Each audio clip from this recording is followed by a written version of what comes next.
1916 жылдың қарсаңында Қытай қазақтарының арасына Жаңғабыл Чешен бабамыз да барған екен. Сонда барған келгенін естіп, Қытай жерінде мың түтіннің бастығы Қызайлар елінің ақалақшысы Дарубай деген кісі естіп, ой, жігіттер, Албанның Чешені бұлбұлы Жаңғабыл кепті. Барып сәлемдесіп қайтайық, жағдайын білейік, о жақтағы елдің де деп амандасуға келген екен. Сонда аттан түсіріп, атты байлап күтіп алатын азаматтар да жоқ. Есіктің алдында бір жұпыны бір қараша үйде кішкентай ғана кернейден түтін шығып отыр екен. Осы үйде Жаңғабыл деген соң бәрі түсіп, аттарын біріне бірін байлап кіріп келсе, ассалаумағалейкум деп кіріп келсе, қара пешке қақтанып жылынып отырған, жерге қарап отырған Жаңғабылды көреді дағы барлығы кеп. Ой, жәке, ассалаумағалейкум деп амандасып. Иә, ол жаңағы орыстардың елінен не қысым көрдіңіз? Ол жерде отырған жеріңізден су шықты ма? Бұл қалай? Не мазасызданып, бұяққа неге келдіңіз? Деп қалын сұрап отырғанда Жаңғабыл айтты дейді.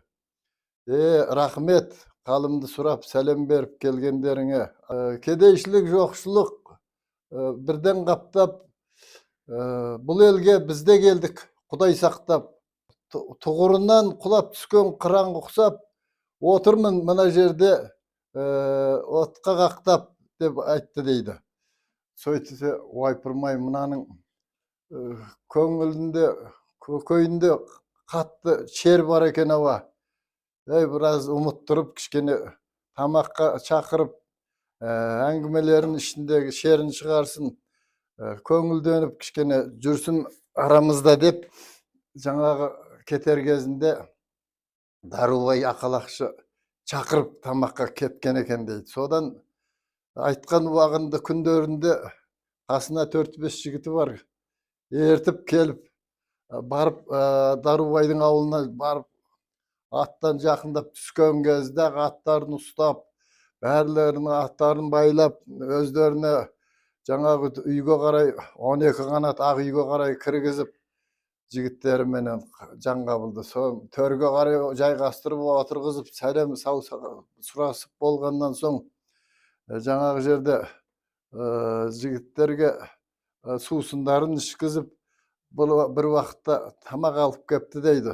Ал, жәке, тамаққа ықылас батаңызды айтып қойыңыз деп Дарубай айтқан екен. Сонда Жаңғабыл кәрия қарап, япырма, мынау бізге сонда мал соймай, бір мал басына да жарамады қава деп, мынау албандардың жемеген асы деп әдейі беріп отырауа деп, алдына қойған палауды менсінбей қасындағы жігіттері де чұқып отыр. Сонда айтқан екен дейді. Мынаған ықыласыңызды айтты десе. Япырау, мұның өзі бұламық, жемеген соң сыналық.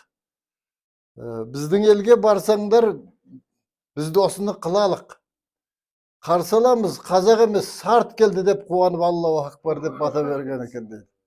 Ой, мынау бүкіл Албанға әйгілі боп, жайрия боп кететін болды. Жігіттер, мынаны алып тастаңдардағы, бұлардың аузына да салайық, қоржынына да салайық, тайқазанға қыстан қалған білектей сары қазылар, сүрі қазыларды, сонан соң жая жамбастың нелерді салыңдар, аузына салып, қалған қоржындарына салып берейік. Сонымен аузы жабылатын шығар депті дейді. Содан айтқанындай жігіттер жасап алып кепті, астау табақпен алдына қойғанда, жәке, мынаған ықылас батаңызды айтып қойыңыз депті дейді. Сонда Жаңғабыл екінші рет.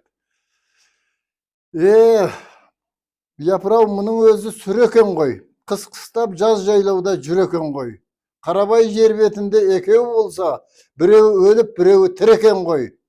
Өрдегі Қызайлар сүрі жейді, біздің албандар тірі жейді. Аллаху акбар деп бата қайдырды. Ой, масқара болды. Ұят болды. Жігіттер, бір қойды алып келіңдер. Жаңағы жерде енді үшінші рет тамақ жасайтын болды. Сонда әкеліңдер, бата сұраңдар. Ойбай, мынау ұят болды. Бүкіл албанға жайылып кететін болдық деп. Содан қойды әкеп бата сұрап, бір уақытта қойдың басы менен тамақ, үйме табақ келді. Ал жақа, енді не деп бата берсеңіз де болады. Менің көңілім жай ғой дейді дағы жәкең. Мұның өзі дұрыс, мынау жас ет екен ғой, жас ет жеген жақсы екен ғой, мұның өзі жаңа сойған жас ет екен ғой. Басы жоқ, басшысы жоқ, ел ме десем, басы бар, басшысы бар, ел екен ғой деп түзу батасын берген екен дейді. Содан жаңағы жерде барлығы тамақтарын жеп болып, сусындап болып, енді қайтайық деп атқа қарай, далаға қарай шықса, есік алдынан, содан құшақтап бәрі атқа мінгізіп, жақсы риза болыңыз деп, сонымен ризашылығын алып қала бергенде, бұлай шыққаннан кейін 5 жігіт қасындағы, ой жәке, ұят болды ғой, мынау бүкіл Қытай жеріне әйгілі Дарубай Ақалақшының ауылына келіп, сондай үлкен кісінің ауылында бір күнде 3 рет қазан көтерткіздіңіз ғой, тегі бұныңыз не сұмдық дегенде, «Ей ақымақтарым» деп айтты дей Жанғабыл, жаңа қасындағы 5 жігітке. Ақымақтарым, сендер не түсіндіңдер, не білдіңдер, көргендеріңді айта алмайсыңдар. Мен қайтемін айтпағанда, белді дөнен 5-ті сөзімнің есесі кетіп баратса, айтпағанда қайтамай ақымақтар деп айтты дей Жанғабыл. Мінекей сөздері. Белді дөнен 5-ті сөзімнің есесі кетіп баратса деп.